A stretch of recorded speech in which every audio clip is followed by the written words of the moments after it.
नमस्कार मंडळी, मी विभा तुमचं पुन्हा एकदा विभाज मेजवानीमध्ये खूप मनापासून स्वागत करते।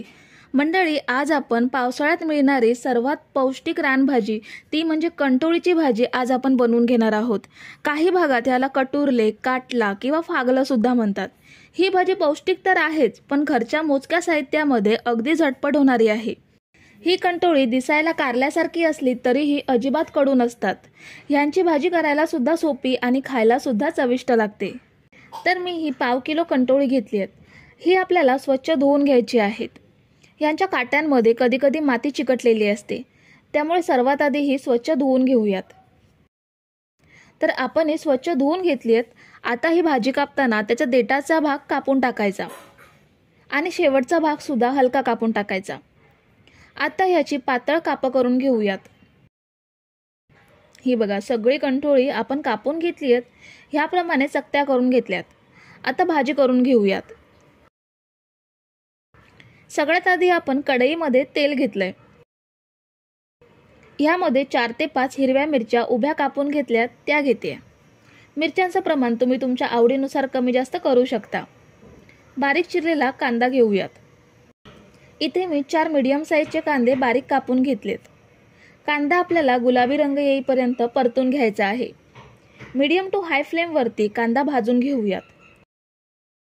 कांदा छान भाजला गेला की पाव चमचा हळद ॲड करायची। हळद सुद्धा कांद्यासोबत मिक्स करूयात। हळद मिक्स केल्यावर कापून घेतलेली कटुरली ॲड करायची। त्यानंतर चवीनुसार मीठ घेऊयात आणि पाण्याचा हबका मारूयात। आता हे सगळं पुन्हा मिक्स करून झाकण ठेवून आपण ही भाजी मंद आचेवरती छान वाफवून घेणार आहोत।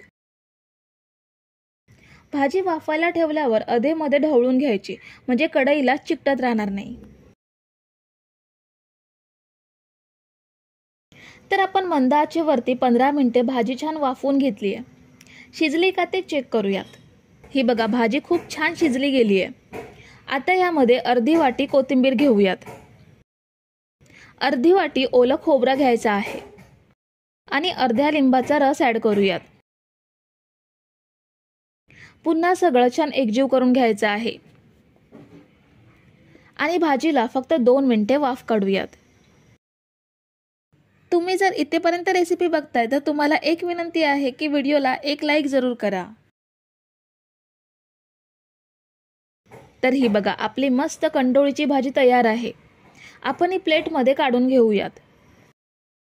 पावसाळ्यात ही वर्षातून एकदाच भाजी उपलब्ध असते, पण या भाजीमध्ये भरपूर पोषक तत्वे असतात। शिवाय ह्यावर फवारणी वगैरे केलेली नसते, त्यामुळे बाजारात ही भाजी दिसली तर आवर्जून घरी आणा आणि ह्या पद्धतीने नक्की बनवून पहा। तर मंडळी, रेसिपी कशी वाटली हे कमेंट करून नक्की सांगा आणि व्हिडिओला न विसरता लाईक करा। रेसिपी तुमच्या मित्रमैत्रिणींसोबत शेअर करा आणि चॅनलला सबस्क्राईब केलं नसेल तर लगेच सबस्क्राईब करून घ्या। थँक्यू।